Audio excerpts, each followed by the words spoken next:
O livro vermelho Citações do presidente Mao Tse-tung, parte 27, a crítica e a autocrítica.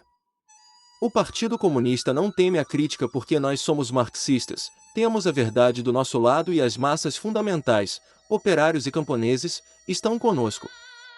Discurso pronunciado na Conferência Nacional do Partido Comunista da China sobre o Trabalho de Propaganda, 12 de março de 1957. Um materialista consequente nunca tem medo. Nós esperamos que todos os que lutam ao nosso lado assumam corajosamente as suas responsabilidades, vençam as dificuldades, não temam os reveses e as zombarias, nem temam fazer-nos, a nós, os comunistas, críticas ou sugestões.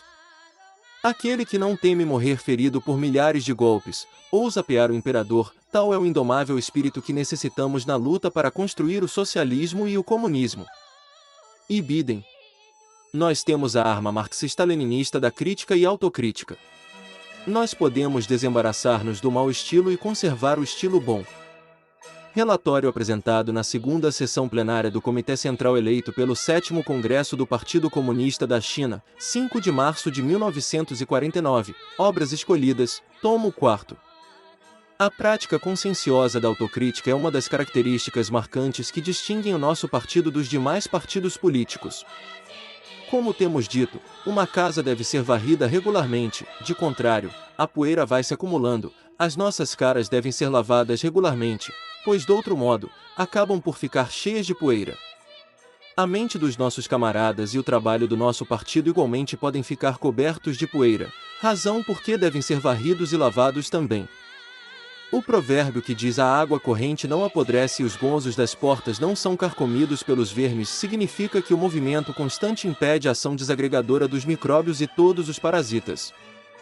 Verificar constantemente nosso trabalho e, durante esse processo de verificação, desenvolver um estilo democrático, não temer a crítica nem a autocrítica e aplicar essas valiosas máximas populares chinesas que dizem: não cales o que sabes nem guardes para ti aquilo que tens a dizer, ninguém tem culpa pelo facto de ter falado, é ao que escuta que incumbe tirar todo o proveito disso e se tiveres cometido erros, corrige-os, mas se os não tiveres cometido, guarda-te de vir a cometê-los. Eis a única via eficaz para evitar que a poeira e os micróbios políticos infetem a mente dos nossos camaradas e o corpo do nosso partido. Sobre o governo de coalizão, 24 de abril de 1945, Obras Escolhidas, tomo 3º. Dentro do partido, a oposição e a luta entre ideias de naturezas diferentes são um facto frequente. No partido, isso é um reflexo das contradições que existem entre as classes, e entre o novo e o velho no interior da sociedade. Se não existissem contradições no partido e não houvesse lutas ideológicas para resolvê-las, a vida do partido cessaria. Sobre a contradição, agosto de 1937, Obras Escolhidas, tomo 1º.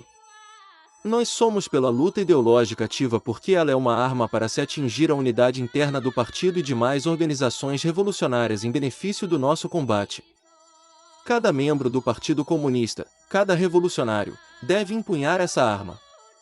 O liberalismo, porém, rejeita a luta ideológica e preconiza uma paz sem princípios, dando assim lugar a um estilo decadente filisteu e provocando a degenerescência política de certas entidades e certos indivíduos. No partido e em outras organizações revolucionárias. Contra o liberalismo, 7 de setembro de 1937, Obras Escolhidas, tomo 2º. No combate ao subjetivismo, sectarismo e estilo estereotipado no seio do partido, devemos ter presentes 2 objetivos. Primeiro, tirar lições dos erros passados a fim de evitar erros no futuro e, segundo, tratar a doença para salvar o doente. Os erros do passado devem ser apontados sem poupar a sensibilidade deste ou daquele indivíduo. É necessário analisar e criticar de forma científica o que havia de mal no passado, de tal maneira que, no futuro, o trabalho seja mais cuidadoso e melhor. É o que significa tirar lições dos erros passados para evitar erros no futuro. O nosso objetivo, porém, ao apontarmos os erros e criticarmos as falhas, tal como acontece com um médico que trata uma doença, consiste exclusivamente em salvar o doente, e não em matá-lo. O indivíduo com apendicite salva-se quando o cirurgião lhe extrai o apêndice. Desde que aquele que cometeu erros não esconde a sua doença com medo do tratamento, nem persiste nos erros ao ponto de tornar-se incurável, desde que, honesta e sinceramente, ele deseja ser curado e corrigir-se. Nós devemos acolhê-lo e curar-lhe a doença de maneira que se converta num bom camarada. Jamais poderemos ter êxito se nos deixarmos levar por impulsos momentâneos e o fustigamos desmedidamente. Quando se trata uma doença ideológica ou política, nunca se deve ser rude nem imprudente, mas sim adotar a atitude de tratar a doença para salvar o doente, que é o único método correto e eficaz. Retifiquemos o estilo de trabalho no partido, 1 de fevereiro de 1942, Obras Escolhidas, tomo 3º. Um outro ponto que se deve mencionar em ligação com a crítica no interior do partido é o de certos camaradas, ao fazerem as suas críticas, não atenderem às questões principais e confinarem a sua atenção em pontos de menor importância. Eles não compreendem que a tarefa principal da crítica é expor os erros políticos e de organização.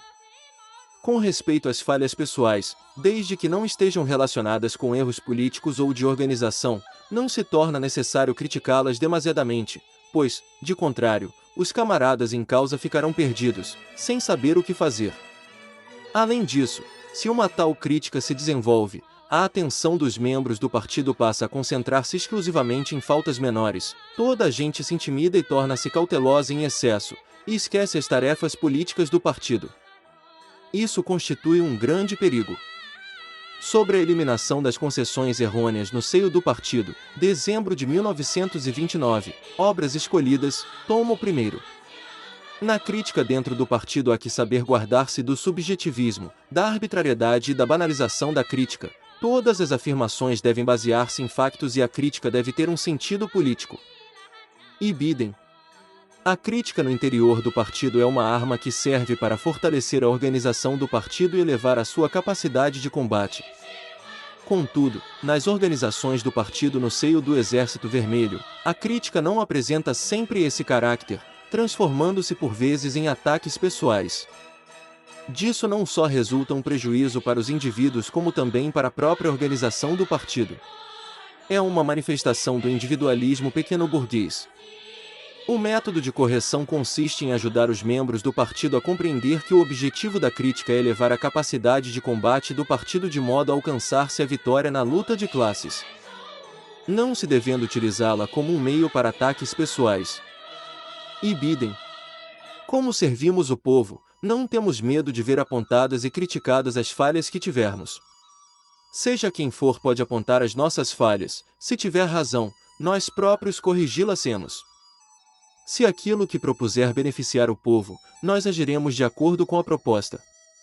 Servir o povo, 8 de setembro de 1944, Obras Escolhidas, tomo 3º. Acaso nós, os comunistas chineses, que baseamos todas as nossas ações nos mais altos interesses das grandes massas do povo chinês, que estamos convencidos da justiça absoluta da nossa causa, que nunca nos detemos frente a qualquer sacrifício pessoal e estamos sempre prontos a dar a vida pela causa, acaso poderemos ter pesar em afastar qualquer ideia, ponto de vista, opinião ou método que não corresponda às necessidades do povo? Acaso poderemos nós aceitar que a poeira e os micróbios políticos venham a manchar a nossa cara limpa e infectar o nosso organismo são? São incontáveis os mártires revolucionários que deram a vida em defesa dos interesses do povo, e os nossos corações enchem-se de dor cada vez que os recordamos. Poderá então haver algum interesse pessoal que não sejamos capazes de sacrificar? Ou algum erro que não possamos eliminar? Sobre o governo de coalizão, 24 de abril de 1945, Obras Escolhidas, tomo 3º. Nunca devemos contentar-nos com os nossos sucessos. Devemos refrear a nossa autossatisfação e criticar constantemente as nossas falhas tal como lavamos a cara e varremos o chão todos os dias para remover a poeira e manter tudo limpo. Organizai-vos. 29 de novembro de 1943, Obras Escolhidas, tomo 3º. A crítica deve fazer-se a tempo, é necessário desembaraçar-se desse hábito de só criticar depois de consumados os factos. Sobre a questão da cooperativização agrícola, 31 de julho de 1955. Instruídos pelos erros e reveses, nós tornamo-nos mais experimentados e manejamos melhor os nossos assuntos. Qualquer partido político, Qualquer pessoa encontra dificuldade em evitar os erros, contudo, há que errar o menos possível. Assim que cometemos um erro, devemos corrigi-lo, e quanto mais depressa e a fundo, melhor. Sobre a ditadura democrática popular, 30 de junho de 1949, obras escolhidas, tomo 4.